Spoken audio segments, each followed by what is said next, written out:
Mi ascendencia coreana argentina parte 1. ¿Cómo fue que por una chaqueta quemada el Alex Turner cordobés, mi papá, se enamoró de una coreana actriz, modelo, electricista, jardinera, manguerera, albañil, ama de casa, espiritista y psicóloga? Mi mamá, esta señora trompeta, no sé quién carajo es. Y tuvieron un hijo cachetón, mitad coreano, mitad argentino, que soy yo, y un karateca despeinado, que es mi hermano. Acompáñenme y síguenme para Sigue el chumerío argentino-coreano parte 2 entre el Alex Turner cordobés y la Barbie profesiones manguerera y espiritista Made in Corea. Pero para esto acompáñenme al paseo de estos dos personajes. El Alex nació en un pueblito de Córdoba llamado San Marcos Sur, era un pueblo tan chico que dicen que es un pueblo de primera, porque si pasás en segunda ni lo ves. Allí pasó toda su adolescencia haciendo facha y se ve que era bastante quilombero, aunque nunca me lo reconoció. Acá lo vemos chochazo saludando al director del secundario porque se va a Córdoba a estudiar economía. No vamos para Córdoba, Calen, nos vamos al carajo, sí, Alex, nos vamos.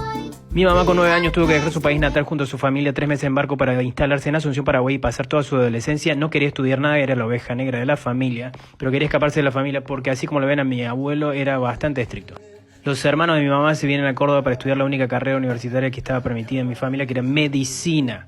Ella le miente a su familia para viajar a Córdoba, le dice que va a estudiar medicina también. No me culpen a mí, culpen a TikTok, siguen la... Por culpa de mi familia coreana tuve que negar milanesas argentinas hasta morirme de hambre. No sé si es costumbre coreana o solo una costumbre de mi familia Choi, pero la cosa es que desde chico me enseñaron que por educación, cuando me ofrecían algo de comer o un regalo o lo que sea, tenía que decir que no. Y recién a la tercera vez que me ofrecieran algo podía decir, bueno, está bien, muchas gracias. Y aceptaba el regalo. La cosa es que en el secundario, cuando me invitaban a almorzar a la casa de algún amigo y me servían una milanesa, yo pensaba, bárbaro, arrancamos bien, no voy a morir de inanición. Cuando la terminaba, obviamente, me ofrecían y me preguntaban, Mati, ¿querés otra milanesa? Y yo, cagado de hambre, los miraba y le decía muy cordialmente, no, muchas gracias. Esperando en el fondo de mi alma desesperada que esa madre se apiadara de mí y me ofreciera 2 putas veces más otra milanesa. Así que un día me cansé y le dije a mi vieja, ma, me cago de hambre en la casa de mis amigos, así que me chupa un huevo, voy a empezar a decir que sí a la primera. Bon appetit. Ella es Sune, mi mamá coreana. Ella emigró desde Corea con toda su familia hace más de 50 años y se casó con el Alex Turner cordobés, mi papá, para terminar viviendo en Córdoba capital. Y adaptó el plato típico coreano bibimbap. La producción es mínima y exclusiva, súper casera y respetando la receta original coreana. Es la famosa comida de mamá, solo que mi mamá es coreana. Anímate a probar un sabor único y original entrando al link de la bio. Mi abuelo coreano era muy estricto, pero esa rigidez y su palabra tenía que estar sostenida por su actitud. Así que mi abuelo coreano nunca se equivocaba. Por esta razón, nunca había pedido perdón. La cosa es que un día mi abuelo coreano le dijo a mi tío que cerrara la ventana. Al rato vino nuevamente a decirle que cerrara la ventana. Más tarde vino nuevamente y le dijo, tío Robert, cerrá la ventana. Y a la cuarta vez, porque él te daba 3 oportunidades. Así que a la cuarta vez directamente fue y le pegó un chirlo a mi tío diciéndole, te dije que cerraras la ventana, pero en coreano, ¿no? Así que mi tío lo tomó de la mano, lo llevó hasta la ventana, hizo que se acercara y la ventana estaba tan limpia que parecía abierta. Así que ahí mi Jarabollí no tuvo más opción que pedir perdón por primera vez. ¿Por qué a mi mamá coreana le daba vergüenza hablar en coreano? A ver, en Corea hay 2 formas de hablar. Una es informal y la otra es formal. La forma informal se usa para hablar con amigos o con gente que es menor que vos. Tipo, vos, ¿qué haces? En cambio, la formal se usa para hablar con gente mayor o, por ejemplo, con tu jefe. Informal sería 안녕, formal sería 안녕하세요. La cosa es que mi mamá vino de muy chica a Latinoamérica, así que la única forma que conocía del coreano era la informal. ¿Por qué? Porque así le hablaban los mayores a ella. Así que cuando creció tenía esa manera de hablar. Por ende, cuando hablaba con alguna persona mayor, se le reían porque hablaba de manera informal. Así que ella decidió dejar de hablar por un tiempo. Luego se hizo amiga de una coreana que le aclaró todas las dudas sobre el idioma y ahora mi mamá habla perfecto coreano y de manera formal e informal. Bibimbap, a mezclar, a mezclar. Comida coreana, tenés que probar la zanahoria, rallada juliana, cebolla juliana. Yo tengo cusa, pero cualquier zapallito verde podés usarla. Juliana, repollo, ahí va el señor del repollo. Esa parte no sirve. Ahora cortamos todo chiquitito y pasamos la papa. Cortado chiquitito.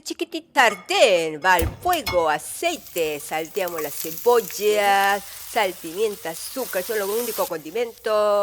Toda la verdura tiene que ser crujiente y llevan los mismos condimentos, sal, pimienta, azúcar. Está muy crujiente. Seguimos con toda la verdura salteándolo. El secreto para la papa. En una olla llenamos de agua, un hervor fuerte, agregamos la papa, un segundo, colamos ya a saltear. Los ingredientes siempre, más salsa de soja para las papas. Sí, señora, qué humadera. Yo usé bulgogi d'alzo, pero podés usar cualquier carne. Esa soy yo, me llevaste a tu casa, salteamos el mismo condimento, sal, pimienta, azúcar y ya. Wanson, vamos a emplatar el arroz bien calentito, qué rico. Las verduras con colores, queda bonito como si pintara huevo frito si querés. Gochujang, muy picante, cuidado, lechuga si te interesa y a mezclar. Vamos, gente, con fuerza, dele. ¡Ay, qué rico! Macizo yo, macizo yo.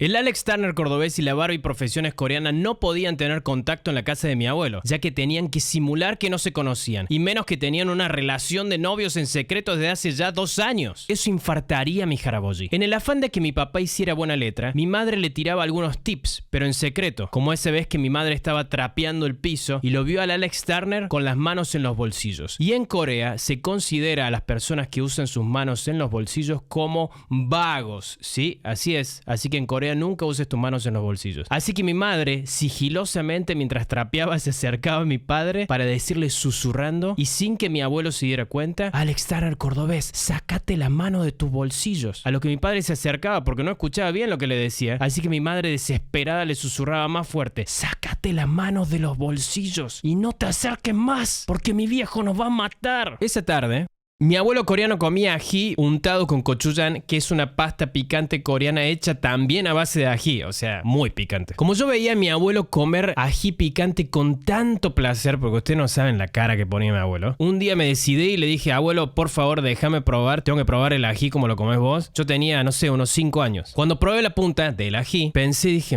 es muy rico, la verdad que era muy rico. Así que le mandé un mordiscón zarpado hasta el medio, y ahí fue como llorando y corriendo por toda la casa me enteré de que en realidad el picante del ají no radica por fuera ni en la punta, sino en el medio, con las semillas y la parte esponjosa blanca. ¿Qué pasa si juntás al Alex Turner cordobés con la primer coreana multifacética de Córdoba en Cuesta Blanca en los años 70? Por suerte para mí, que soy el hijo de estos dos, se coquetearon un poco, sin beso por supuesto, al mejor estilo de un K-drama. Después de que el Alex Turner cordobés llegara puntualísimo a su segunda cita, él y mi mamá fueron a Cuesta Blanca y todo fue color de rosa.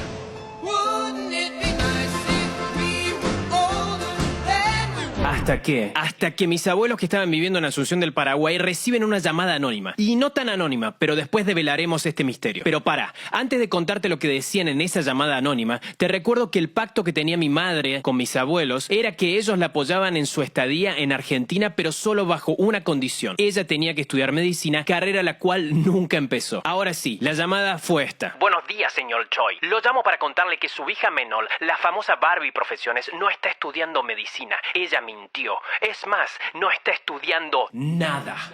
Imaginen la cara de mis abuelos e imaginen el quilombazo que se viene. Más en el próximo capítulo del K-drama cordobesa.